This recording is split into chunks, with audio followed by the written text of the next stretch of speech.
Where he started having problem, okay? Because many things he doesn't give importance. It might not be related. So he will just tell the recent thing. So it is better to ask direct questions sometimes to the patient, okay? Now, history, obviously it should be his story, and as a clinician, you are going to guide him to extract the relevant story which the patient is going to tell you, and you must try to take positive and negative history in that particular case which you feel it is important. Okay? This light should. Yeah. Now, if you are taking history for the spine, means you know that this patient is having problem pertaining to his spinal column, you just don't concentrate in the spine, because this is not your patient, this is the skeleton. Okay, your patient is made out of soft tissue, the other part of the body. And why I am stressing this, nowadays you have era of super specialization. So if you have become a gastroenterologist, you just think of that only, you don't think anything else. But the first, we are a basic doctor, okay, and you have passed your MBBS. So you should know each and everything. That's why if you stress this, then you will not miss anything which is very important, even pertaining to your spine. So you don't concentrate just in the central column. You are going to see patient as a whole, and then you will not miss many things. This is very important. And use all your 5 senses. This is also important. Okay, so sometimes smell will give you idea. This patient, whatever history is giving is not right, because I am able to smell that. Whatever the foul smelling is there, I am going to come to that later.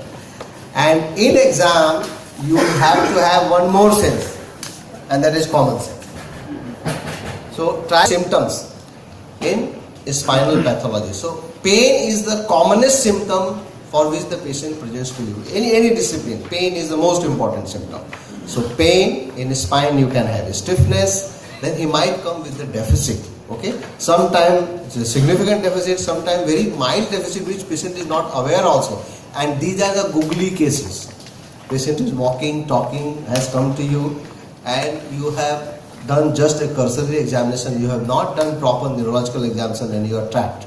Okay, and sometimes he comes with a deformity, maybe just a cosmetic deformity, or maybe a symptomatic deformity in the form of having some symptom because of deformity. Now, when you are trying to elicit or trying to take out the elaboration of this pain, it is very important to go into detail, and as I told you, start thinking from when you are having this problem. So what was the onset?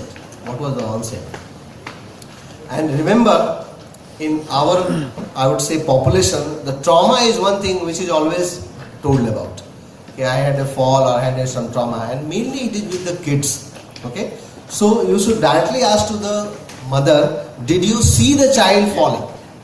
And in 90% situation, you will find that no, she did not see it. The child was playing outside, he come, I had a fall, and then this happens.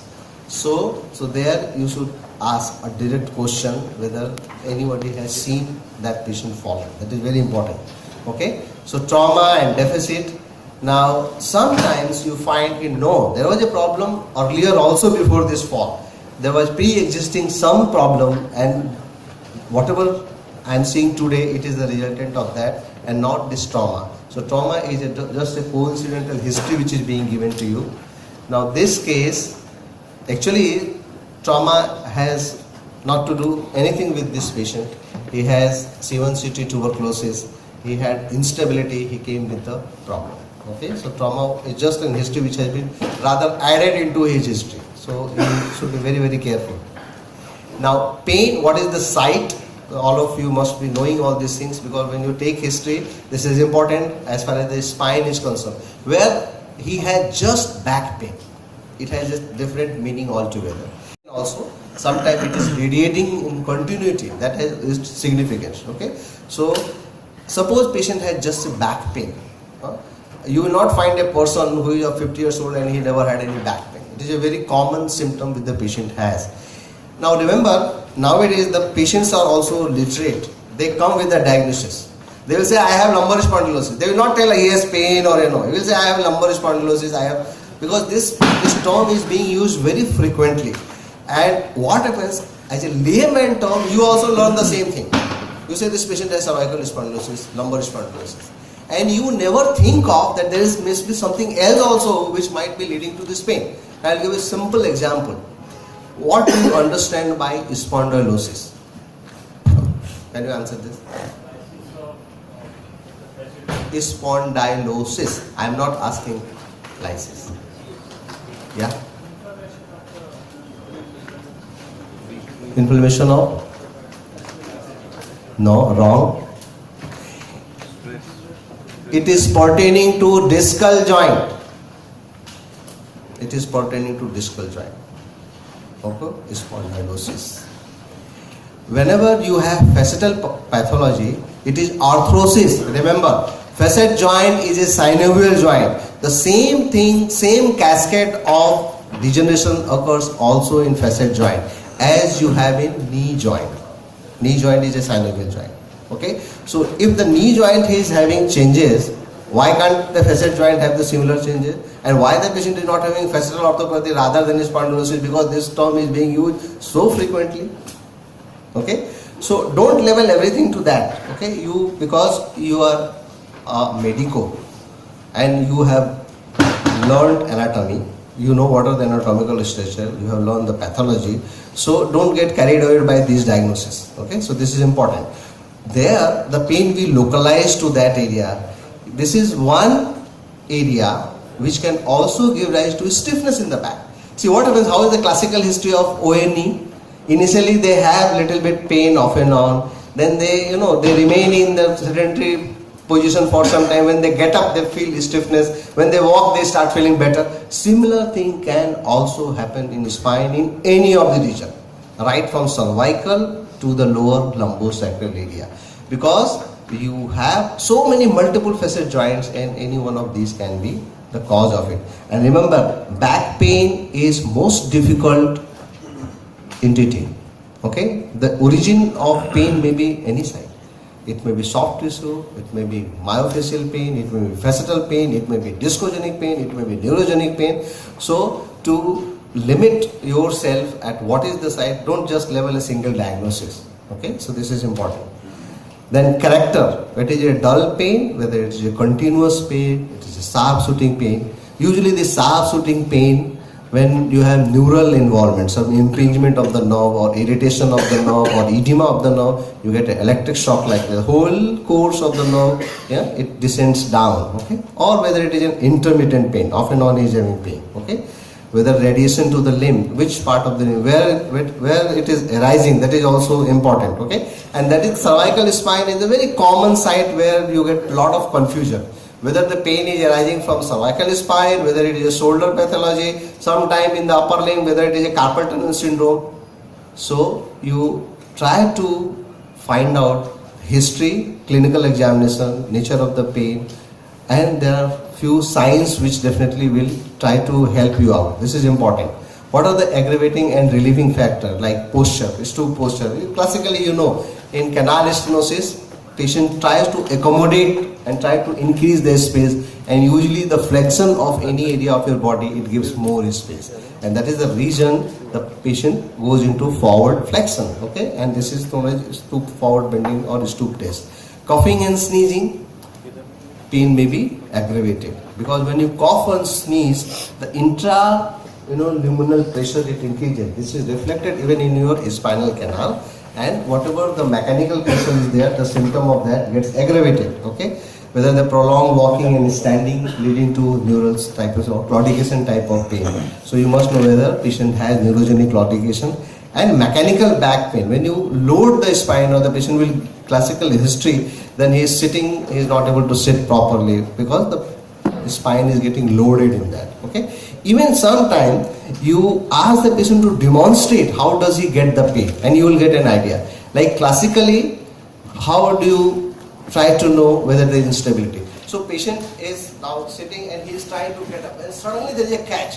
and practically he holds his trunk or buttock area to make him straight little. Okay, so these things will give you clue that whether the patient is having some inherent instability. Like in books you might have read the cervical spine. Patient holds his head like this, and when you ask to turn, so he will turn his whole body like this. He will not turn the neck because that is very painful and there is an inherent instability to that spine. Okay, so all these things, if you just keep your eyes open and try to know what exactly that sign is, you will know many things what is happening inside the column. This is important. Now stiffness. Now you have to be careful how much weightage is to given to this word. Okay, so you must judge the weight. Now I'll give you an example. So an elite lady comes to you know, whole body is sort of stiff. Now this sort of stiff is basically it is in English. It has nothing to do with the symptom. Vis-a-vis a person who gives history of stiffness, which is very classical in rheumatoid and ankylosing spondylitis. Okay, so stiff. So you must judge the patient how much weightage is to be given to the history. Okay, and you must try to analyze that. That is very important. Okay. Now weakness, neurological deficit. Now whenever you are asking history, you again ask direct question. What are the things he is not able to do? That will give you some answer. Sometimes patient is not aware also. And there are few group of muscles which patient doesn't know also. Like elbow extension, even if he is not doing it, is going to fall towards the gravity.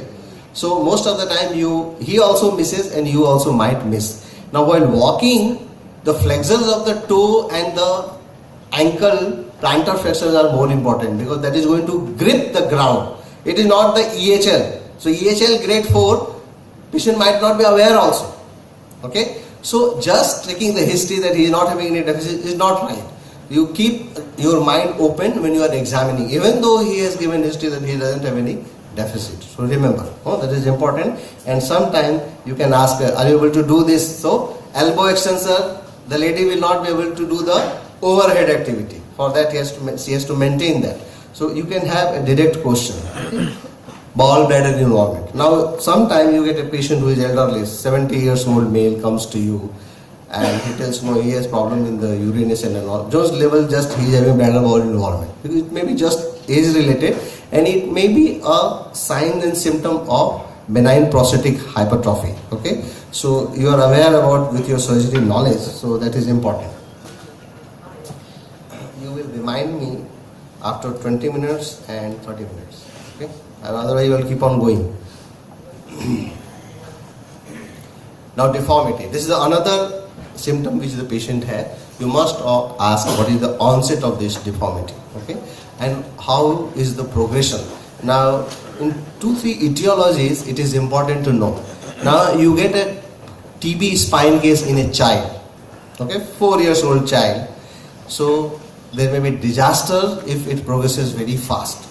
Okay, so if suppose you happen to see that child at 6 years of age and you find that there is a deformity, you must ask mother directly whether you feel that this has progressed very fast. So in that case you will be cautious and you will have something in the mind when you are going to analyze his clinical examination and radiological investigation whether this is a column which is deteriorating fast. So progression is important. Even in congenital anomalies, the patient is having some congenital scoliosis. He has remained all right for almost 6-7 years and now he started deteriorating. Deteriorating in the term of two things. The losing the balance of the curve, coronal balance and sagittal balance, and also in terms of neurological deficit. Congenital scoliosis is known to go into neurological deficit when the child starts crossing the adolescent age. Okay, because towards the concavity there may be compression on the neural structures. This is a known fact. So this is to be actually asked about. Okay, and what are the associated symptoms along with this deformity? Now again, past history is very, very important. I have just put this MRI. Now this was an elderly patient. He was almost 60 years old and he had neurological deficit. Whatever investigation we wanted to do, we did. We are not able to find anything. And when the LP lumbar puncture was done, CSF was taken out, And then we came to know, no, this is tuberculosis, and he had just myelitis, and he gave the history of tuberculosis. Okay, so sometimes the picture is so unclear, even your diagnostic tools are not going to help you. Sometimes even the history gives you a lot of idea. So that is important. Now this lady, if you see, anybody will say that, okay, this is an osteoporotic spine, she must be having senile kyphosis. Okay, but this is tuberculosis. She had history of tuberculosis in past. So don't just label by seeing the patient. You keep your eyes open, keep your ears open, and definitely ask the positive and negative history. Now there is another case. This lady came to us with the neck pain, paresthesia, and paresthesia in upper limb. Now what will you think in 48 years female? Must be having some cervical thing. And many times what happens, the ladies specifically, they try to hide out. It is just because of the hesitation they are not able to tell. And we are in such a country that we don't even expose the part to examine them. Just by history and some examination, and we try to make the diagnosis. Now when we took the X-ray, this was the radiological picture. Now what is the finding? You see C5 is collapsed. Now this collapse is little different. It looked little different. Why? In TB the commonest is the paradiscal variety. You can have a central tuberculosis where there may be total collapse, as in this case, the total collapse of this. And then we realize that there is a history of mastectomy. So this was case of secondary. You see how much hiding thing was done. Okay, so again, young lady, properly dressed, nicely dressed lady, she came to us with this paresthesia, just paresthesia.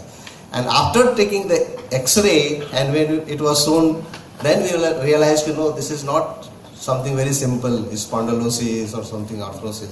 This is something different. But she did not add anything to the history. So then there was a history of mastectomy. Okay, and this was the thing. Then we treated. She survived for 6 years. Okay. Now there is another case. This patient is still admitted in pediatric ward, and that is the reason I have kept this.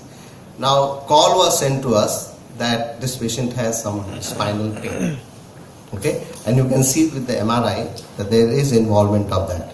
And this is a very young child, maybe 7-8 years old child. And every time, he used to have problem, but the problem pertaining to abdomen. So I went and asked the history. Again, direct question helped us.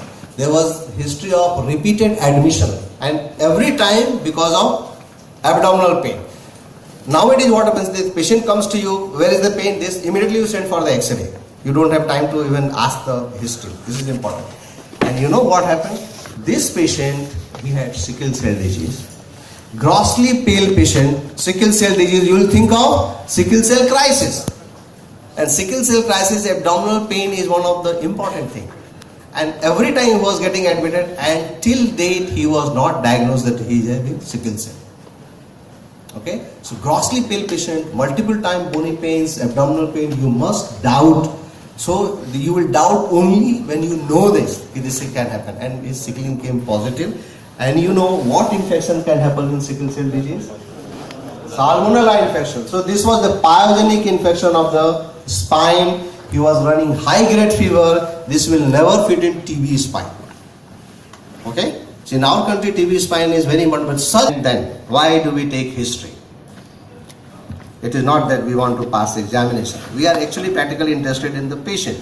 Okay? So you take history to know what is the probable pathology that this patient is suffering from. Very clear, very easy. It may be either congenital or it may be acquired. Congenital, it will be since birth. Okay, and in acquired you have different probability. It may be traumatic, it may be inflammatory, it may be infective, neoplastic or degenerative. Okay. Sometime after taking history, you might not be able to reach probable pathology. So entertain two pathology. Probably it is either B or C. It may be inflammatory or infective, like that. But after make it practice from today onward, every time you examine a patient, you have taken the history, you think what the probable pathology this patient is suffering from. Whether it is a degenerative condition, whether an inflammatory condition, whether an infective condition. So just rehearse this. Okay? Rehearse this. This is important. Now back pain in different age group has different hair in the kid. And 5 minutes over. So kids, you can have TB. In elderly patient, you can have. In the adult, you can have all those. No? In children, so you will be careful about the congenital condition, and lysis and listhesis can happen. Okay, young age, early age. Okay, if you have congenital variety. Adolescent, again, these 2-3 things would get added, that is Sherman's disease and adolescent disc syndrome. This is important. And this you must know, don't ask your all young patient to go for gym and all those things. They injure their disc very badly. This is important. And now this culture of gym has created a lot of havoc in the life. So every time, because those trainers are not medically trained people, and they start without building the muscles, they start lifting and there's a discogenic problem. This is important.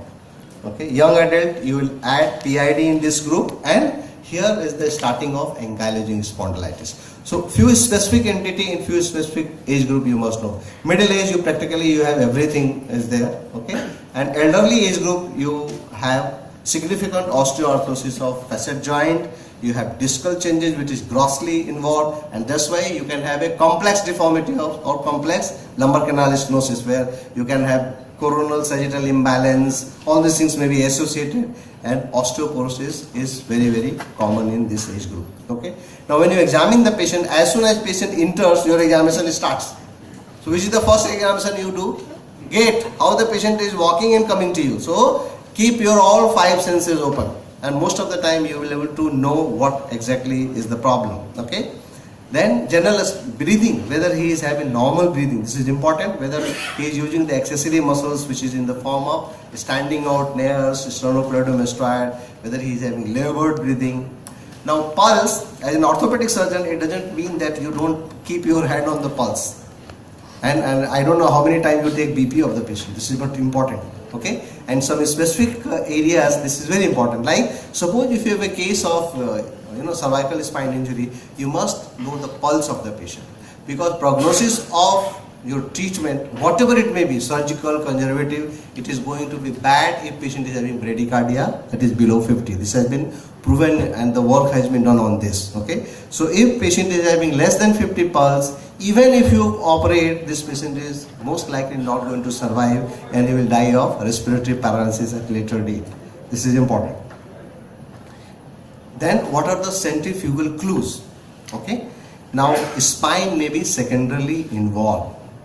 Now best example, so here he is not having anything in the lumbar spine, though you feel that it is exaggerated lumbar lordosis, but the problem is in the hip. Okay, so it is vice versa. Hip pathology may be something in the spine, spine something may be in the hip. So your mind should be open. And sometime the patient comes with the ulcer in the limb, that is trophic ulcer, must be having some neurological deficit. Because of that, there may be deformity in the limb. So children, when they come with all these things, you must know what is the cause of, whether it is idiopathic or it is something having some cause. Congenital problem is there in the spinal column, whether there is spinal dysraphism. All these things are important. Bony swelling, multiple osteochondroma, and patient now has come with a deficit. We have cases where patient also had osteochondroma in the spine and had neurological deficit. Okay, so keep your mind open. Foul smell, just now I told you. Patient tells his bladder wall is alright, but your frank smell is there. Okay, he might not be telling you truth. He might be hiding it. So whether you must have a suspicion whether any bladder wall incontinence is there. Okay. Now gait, as I told you, this is the first examination you do when the patient comes to you. There are specific gaits and tests. You must know what are the different phases of gait cycle. You have two broadly, you can divide into 2 phases, stance phase and swing phase. So in stance phase, the foot is touching the ground, and in swing phase, it is off the ground. Okay. So in stance phase, what are the sub phases? You have heel strike, then you have foot flat, then you have mid stance, and then you have push off or toe off. Okay. And in swing phase, you have phase of acceleration, then mid swing when it is in the air, and then you have deceleration. Okay. Then you have different type of gait. the TB spine, if it is very painful, there is a spasm, it will try to immobilize the part while walking. Okay, so he walks with a cautious gait. All these things have been given even your clinical manual. Okay, patient is having lumbar spine problem, he will walk like this. So stabilizing the lumbar spine. I told about the cervical spine like this, holding the whole cervical spine at the area of the mandible, and the patient tries to rotate. Okay, then upper motor neuron spastic gait, very clear. Like if when you are walking on the road, you try to see the gait of different people. Sometime near your hospital you will find different type of patients which are visiting to your hospital. They have some specific gait and try to learn that. So spastic gait in upper motor neuron. Then you have a slap foot gait. You have high stepping gait in ankle drop. So you can see this. The patient tries to clear the ground by flexing the hip and knee. So this is high stepping gait.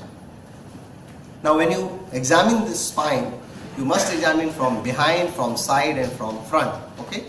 Necessary exposure is important. Examine from these sides in standing, lying down and sitting position. Now what are the things you are supposed to see? This is vertebra prominence. Then at D3 it is at the level of spine of scapula. At the angle of scapula it is D7. Then you see at the lumbosacral junction. You see the level of the shoulder. You see the distance between the trunk and the hanging arm. So if suppose you have some scoliotic tilt, one side it will be more, another side will be less. That will give an idea. Okay.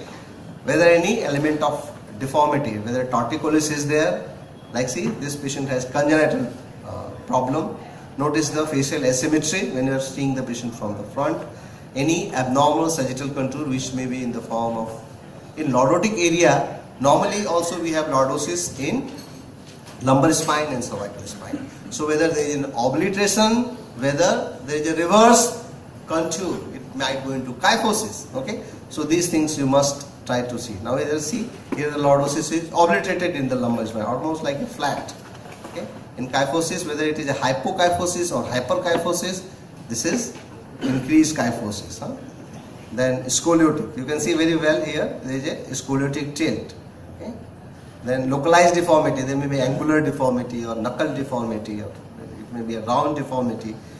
Okay, and sometime you are confused what type of deformity. It is totally a rotated trunk with some extension at that, and we say it is a helical trunk and rotational deformity. List whether it is a pure planar shift. Now swelling. Now you know all these headings. Okay, the newborn, what are the possibility? You have meningocele, meningomyelocele. In the midline you will find from right from the cervico-occipital area lower down you can have localized bony prominences which may be in the form of swelling. There may be paravertebral abscess, fibrofatty tumor, lipoma, osteochondroma and sacrococcygeal tumor, the commonest being the teratoma. Okay, so see here in the lumbar area you have this cold abscess. You can have anywhere. It is in the dorsal spine, in the para-median area, you can see. Now here, why I have especially put this slide, the swelling is in the thigh, but the cause not in the thigh. It has gravitated from the lumbar spine. Can you see? It is from the lumbar spine, it has come to this area, and it is a cold abscess basically. So cold abscess, it can gravitate, and you must be master in TB. Remember, because in our country you get a lot of cases. So what are the area where the cervical spine tuberculosis will trickle, pus will trickle? Posterior triangle, anteriorly it will go retropharyngeal, mediastinum, and if it hits the brachial area, it can come here, chest wall, where? So all these area, it is given very nicely in books, so you can go through it. It is important to know. Now everything which is looking white is not pus.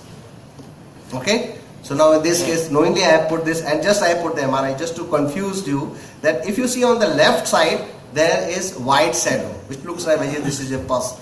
There is also extension into the canal, but this is not a case of Koch spine. This is a case of rhabdomyosarcoma, okay, which can happen in spine. So specifically I have put this, so don't be very blind in everything. Now a lot of skin things gives you idea. Patient has a hairy patch in the back area, will suspect whether he has any congenital anomaly inside the spinal canal. There may be capsular spot, there may be nodular skin swelling, which is actually a sign of neurofibromatosis, which even the column might be having changes in that regard. Okay, now you can see here. So this is a case of diastematomylia. You split cord and there is a bony bar in between going from anterior to posterior. Now you have to be careful in this such situation. At least watch these children to develop neurological deficit, okay? Because usually they develop neurological deficit if you are not careful. Okay. Again, you can have something which might give the patient might be something hemangiomatous thing in the spinal column also. You must see for muscle wasting and asymmetry, whether in a facial asymmetry. All these areas, scapular, deltoid, that gives you idea about the nerve which is involved basically. Okay, so you can roughly make an idea. Okay, it is C5 where maybe the lesion. Okay, so you can calculate. When you now I will rush. Don't worry. Examination from side. So you see the alignment. Okay, where this axis is falling in a proper plane or not, whether normal sagittal contour is maintained or not. Okay. Then if you have abnormality, what are in different areas? In cervical spine. Now this is sniffing position. Classically you see when you have stiffness or kyphosis in the cervicodorsal junction, as if this is a sniffing position. Everything it falls anteriorly. Okay. Ankylosing you can have this in the beginning. Then you can have a cervical kyphosis, bad kyphosis with the gauge fixed to the ground. In TV spine, you know in every area it can happen. Same thing in the thoracic area also. There may be Sermon's disease, ankylosing, TB, congenital deformity. Now remember, all scoliosis is not associated with kyphosis, remember. So there may be hypokyphosis. Because of the rotation it looks as if there is a kyphosis. There may be hypokyphosis or rather lordotry spine. So there is the abnormal sagittal contour. You can get a flat back, you can get kyphosis, and sometimes there may be associated flexion at the knee and hip. Sorry. Now we finished from the back, now from the front. Okay, so you see the symmetry, head and face symmetry is there or not, where there any tilt, neck tilt, whether sternocleidomastoid is prominent. If there is some torticollis, again that will be prominent. Okay, what is the status of the suprasternal notch, sternum, any deformity is there, whether any chest deformity, what is the situation of costal ridge, placement of the umbilicus, and lower limb problem is there or not. Again I told you this is because of the helical trunk, the significant rotational deformity. This just I put this is not a positionally, he is keeping it intentionally. Okay, so this is myositis ossificans progressiva. So in here all muscles they are ossified. Okay, and here you can see here just bare opening of the mouth. Okay, so you can see his all erector spiny muscles are ossified, his deltoid is ossified. Later on these patients they die of respiratory paralysis. Okay, so this is one entity just to tell. Palpation. So you see first the local temperature. So you compare from the opposite side or proximal and distal. Then you see for the tenderness, which should be in the form of superficial tenderness, and then deep tenderness, which may be in the form of thumb or rotate the posterior element. Most of the time the etiology lying anteriorly, but you are examining from behind. So try to transmit that force anteriorly and try to elicit the tenderness. So either you keep both the thumb by the side of a spinous process. So practically you are on the lamina and you are trying to rotate it. Okay. Then there are the test where you try to elicit this tenderness indirectly. So Sperling test, you try to just give a little jerk and then you get the radiating symptom in the upper limb. Then you give this axial compression in different ways. And there may be pseudoradicular pain. So pseudoradicular pain, the pain will be there in the scapular area and lower down in the back. The true will be there in the going into the upper limb. Okay, and this is a Hermit maneuver where you can just try to transmit this axially. They are the non-organic signs, just for the sake of some theoretical knowledge. You are getting confused with like this. Disproportionate amount of pain it is reflected in this figure. Just touching and the patient is wincing with pain, which may not be true. And that's why this has been put into a separate group, that is non-organic signs of Weddell. Simulation sign. Now, not having anything, but you are just trying to, if you try to relate the whole pelvis and trunk together, there is no rotational movement of the lumbar spine. Why should there be any pain? But the patient will wince the pain with the pain, and because they want to tell you that they are in severe agony, which is not true. Distraction sign. Now, this is practically the SLR which we perform, isn't it? The hip is in flexion, the knee is totally extension, but here the patient is laughing, no problem. But if you do you try to divert the attention and you realize that there is not a significant symptom and sign in this patient. Okay, so overreactions, all these things you will come to know with this. Huber's test, again this is to test whether the patient is malingering. See, once you keep both the heel on your palm and you ask the patient to lift one of the lower limb, naturally there is a tendency to press the other part. Okay, so if it is not there, then you think of. If it is there, it means the power is there. Okay, so this is just to differentiate. Now, swelling, again in different headings, you have to describe in your exam what is the number of the swelling, what is the size, shape, consistency. Then you come to the movement, and there are the different degrees of the movement which you are aware about. I will be now going little faster because we are having less time. So these degrees you should know, and what is the range of movement in these different areas, okay, and how to perform and see an exam, okay. So flexion, extension, lateral bending, different muscles which are coming into action, and the rotation of the spine, specifically lumbar area. You stabilize the pelvis by making the patient sitting on a couch, okay. Then change. This is Sober's test. Original one you take from the vertebra prominence lower down, and now the modified. So here you make a mark 10 centimeter proximal to junction and the lower down 5 centimeter distal, and then you try to measure the increase in the length. Now every time in OPD you may not be able to do this every time. So you can even keep your finger and have an idea where this excursion is adequate or not. So this can be done also with the finger test. Okay. So then you make the patient bend forward and see whether the distance between your thumb and this finger is increasing or not. In ankylosing, again it is important to have the chest expansion. Okay, so that will give an idea that there is a restriction of movement. Now, as we learn the different stretch signs and tests in lower extremity, similarly you have also in upper extremity. Again, I will be going a little faster. It is given in your book, readers. If you read, it is given. Okay, upper limb tension test. Okay, so this is predominantly for the median knob. I will just go ahead. Yeah. So here you stand in the axilla of the patient. You can see the photograph I have put, and you try to stretch. So whatever root cord you want to test, you stretch that. So stretch can be done by different positioning of the shoulder joint, elbow joint, wrist, and hyperextension or flexion of the interphalangeal joint. Okay, MPN. So you can see here, this is the test for median nerve dominant, that is C5, C6, 7. Then you have ULTT2, that is for median dominant, and you can see here I am hyperextending the wrist. Okay, when you bring it into pronation and wrist flexion, then you are stretching the radial nerve. Okay, so basically you are trying to stretch that nerve and you see whether he is having symptom or not. Okay, so they are for the upper limb. Okay, for lower limb you know this straight leg raising, and that is passive SLR you do. Active SLR is for SI joint. Remember, this is passive SLR. So don't ask the patient to do this, otherwise it means you are not clear about it. Cross SLR test for when you are raising the normal side and the patient is getting symptom. Right, over. So I will be now rushing because lassitude test, all these things you have been knowing. Okay, bowstring sign you press in the popliteal fossa. Slump test, again you are stretching, putting that whole thing in the London position. I think now we'll stop. See, I am going to be here only, so I can take some other day because we have to start other class.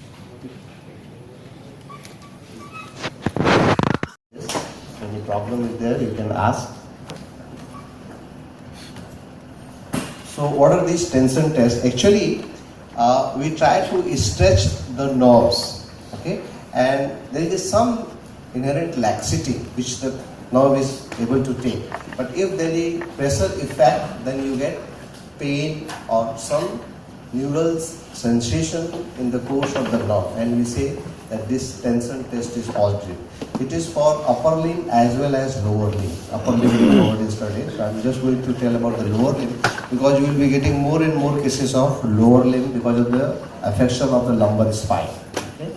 So in lower limb, straight leg raising test very common, and remember this has to be done passively, and you are not supposed to ask the patient to lift. Okay? So then you are finished. Active SLR is for the SI joint and not for the lumbar root tension sign. Okay? Cross SLR, sometimes if the lesion is very big, the pressure effect is very big, either it is central disc or it may be axillary disc, then you find, then when you raise the normal limb, the affected side again you get the similar radiation. So this is known as cross straight leg raising test positive. Now there are few tests and you have a confusion in exam what to answer. Now some of the time this Lessig test is considered to be same as passive SLR, but this is not the situation. The originator of this SLR, it was just simply lifting the limb. Then what is Lessig test? In the same position, if you dorsiflex the ankle, it means you are further creating stress. That becomes the Lessig test. The similar thing is also there just below that. That is a Fuzzen-Stuzzen test. What is that? In that you reduce that degree of SLR. Suppose your SLR is positive at 45 degree, you make it 40 degree, and then you do the dorsiflexion. Then this becomes the Fuzzen-Stuzzen. So what is the difference? Just reducing the little bit of your SLR or passive SLR. Now you must be knowing about this Bowes-King sign. You flex the knee and then you create pressure on the popliteal fossa. So practically you are stretching the nerve there, and if the patient has a similar pain, you say this test is positive. Okay. Slump test, this you do in sitting position. Okay. So again you are going to stretch the dural sac. Here you ask the patient to flex the cervical spine and dorsal spine, so bending this. Then you excessively again stretch by positioning the lower limb. So you will be asking the patient to extend the knee and then you dorsiflex the ankle. So this is known as slump test, and it is the same thing in sitting position. Okay. Then this femoral nerve stress test. This is for the higher lumbar root. You make the patient prone, and even this can be done in the lateral position. You try to flex the knee. So you are trying to stretch the femoral nerve, and if it is positive, you see that the upper roots are involved. Now, this is the test sometimes asked, is the Brudzinski and Kernig test. Now, the first part where you flex the cervical spine. Okay, so you are trying to stretch, and the Kernig part is in the hip area. So you flex the hip and you flex the knee, and then you gradually extend the knee. Okay, so this is again you are trying to stretch the dural sleeve.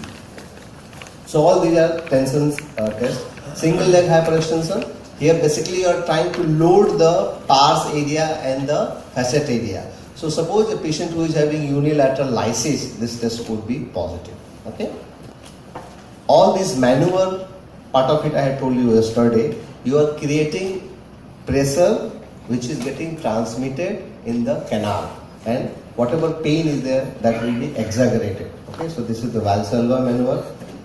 This is Milgram test. You ask to raise both the lower limb. Again, there will be increased intra-abdominal pressure. This is again reflected in the canal. You know the Batson plexus, and the patient will have pain. Okay. Neff-Zigger test. Here you press on the jugular vein, and the pain gets increases if the patient is having compression over the cervical roots. Okay. Now test for SI joint. Now you have multiple tests here. Compression, distraction test. Basically you are trying to create mobility at the SI joint. Now SI joint is not like a synovial knee joint. Okay. So you have a minimal movement there. So you try to create that gliding or some stressing movement at the joint. So these are the different tests. Compression, distraction test. You compress or distract. So there will be rotation at the SI joint. Then you have pump handle test where you flex the hip and knee and try to direct to the opposite side, stabilizing the shoulder of the same side. Okay. Gansland test, you keep the patient supine, flexing the normal, and you are trying to hyperextend the affected side. So you are again creating rotational movement, and this is known as Gansland test. Gillis test is always done in prone position, remember. So you lift that affected side and then patient will have pain in that SI joint area. Active SLR, again, you ask the patient to lift, and this is going to create movement at the SI joint and patient will have pain. Patrick test or Faber test, you know this, okay? So you flex the hip, you abduct and externally rotate and try to press the knee towards the bed, and patient will have pain because of the rotational movement at the SI joint. Now in scoliosis, quickly I will tell you what are the things you should visualize, okay? So which side is the convexity? In concavity, what are the things you are trying to see there? When you are trying to correct it, what are the different maneuver by which you can correct it, like bending, suspension, prone 3-point flexibility. You try to press it, okay? What is the level of the shoulder and pelvis? Where is the rebound? From where to where is the rebound? What is the chest deformity? And on the back side, on the front side, What is the costopelvic? So, sometimes there is impingement. It is so severe, there is impingement, okay? And you try to imagine a plumb line. How much is in the coronal plane, the trunk is in imbalance, okay? So you see here, now this is the patient you are seeing. Now first thing you see, where is the convexity? So this is the site of the convexity. You can have compensatory convexity proximally ended. So lower down, there is a compensation in the lumbar spine. See the level of the scapulae, whether it is one side. See, one side shoulder might be lifted up, the scapula might be lifted up, okay. Then you see here, there is a notch in the lateral border of the trunk here, okay. So that is corresponding with your convexity of that side. And this side, you see the chest is deformed. Then you see, what is this? This line, this shows hypokyphosis. Here the dorsal spine is in hypokyphosis. You see the depression there, okay. Then you see the rib hump. You ask the patient to bend forward, this rib hump becomes prominent. You should take a note of chest deformity. You draw the plumb line and see how much imbalance it is. Sometimes in between there is a curvature, but the overall the truncal balance is good. So you are not worried much about that part. Okay. This is the forward bending test, which is known as Adams forward bending test. You know the severity of the truncal deformity. This is a sitting forward bend test. Then see, this scoliometer were used in past when people used to do the screening in the schools, and this used to happen very frequently in European countries. The incidence of idiopathic scoliosis is very high in European countries. So just school survey, school screening program, they used to just ask the child to bend forward, and this scoliometer, it is like a spirit level thing that used to shift on one side, and they will just write this much degree, okay. So that was for the school screening. They are the different Tanner stages, and you try to know what is the maturity of the column. Oh, that is important. How much growth spurt is left. Okay. Now this is important. Okay. You must take proper history to know this, and also when you are examining, you should be very, very alert. Yesterday I told you, use all your 5 senses, and the another important sense is the common sense. That is the 6th sense, which must use. So higher function, how is the higher function of the patient? Cranial nerve involvement is there or not? Okay. I know you must, all of you must be knowing the Horner syndrome.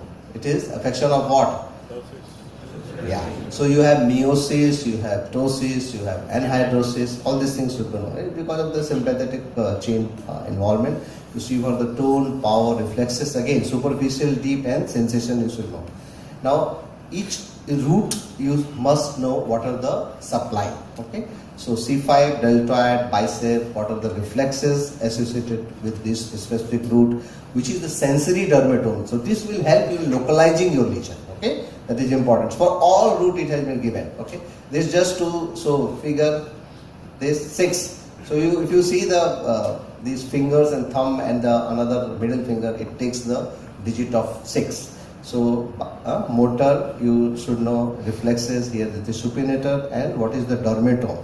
Now remember, lot of confusion about this sensory. So remember, this middle finger for you it is C7.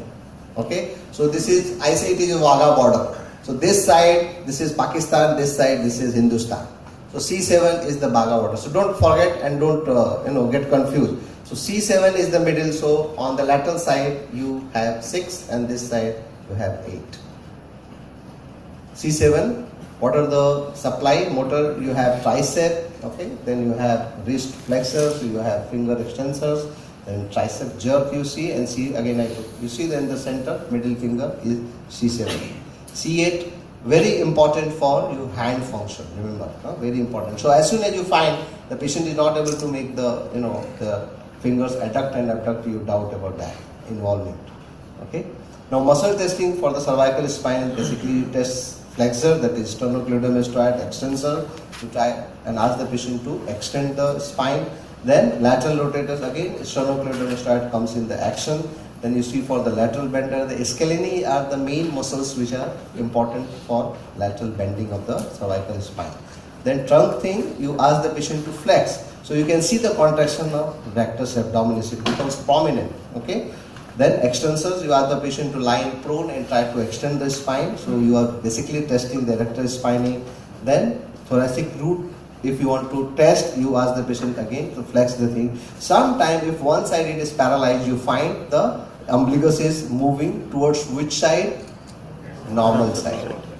Okay.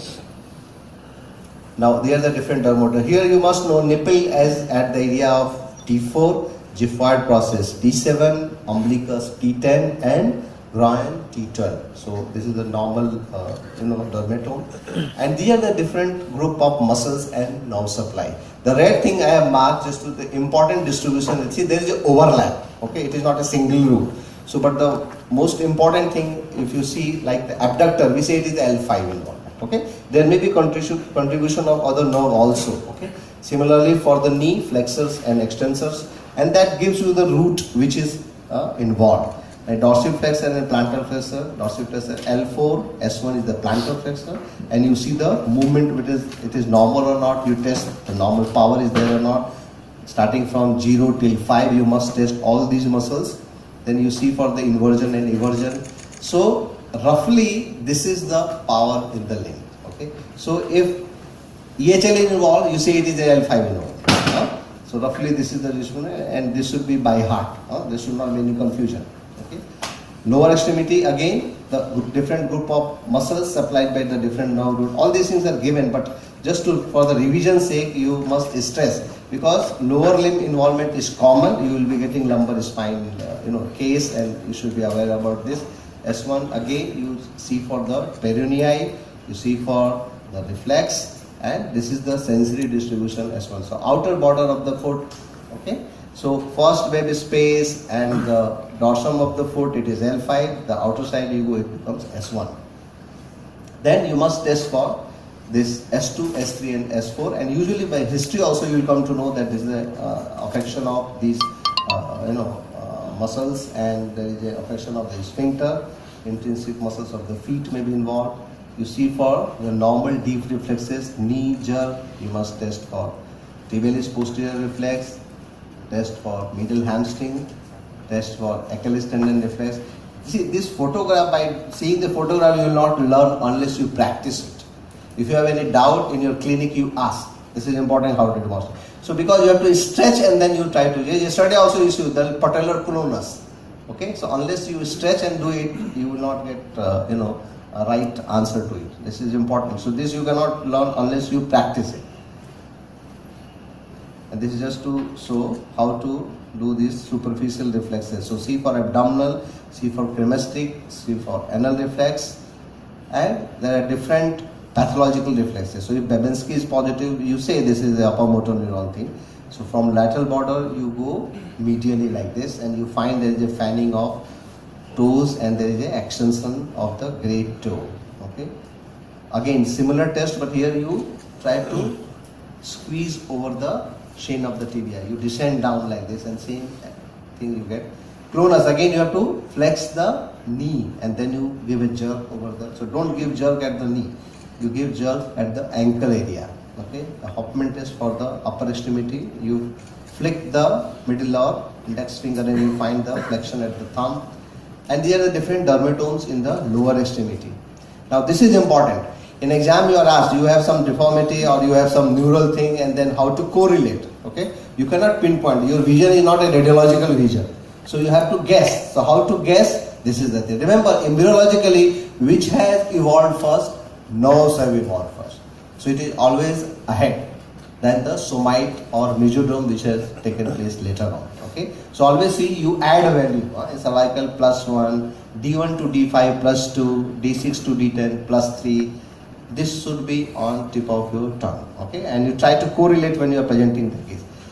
The other area examination is very important. You have been stressed again and again that hip and spine goes together. There may be problem. Okay, the case is of the hip and you miss and say it is spine. The same thing can happen in the reverse way. So examination of these areas are important. Vascular examination is very, very important, and that is the reason yesterday I stopped and asked whether you have taken the history of tobacco, chewing and smoking. So it may not be a neurogenic claudication, this may be a vascular claudication. So these things are important, and whatever important thing is there you must mention. Yesterday we were also discussing, see, you in a specific case you take so many things in the history, but you need not speak everything. Okay, so then there is a confusion. So try to structure your history and your presentation. This is important. So vascular examination is important. You must palpate dorsalis pedis and posterior tibial. This is very, very important. See whether any signs of venous thrombosis is there or involvement is there. That is very, very important. I thank you very much for your attention. Now this course is going to be there today again, the whole day.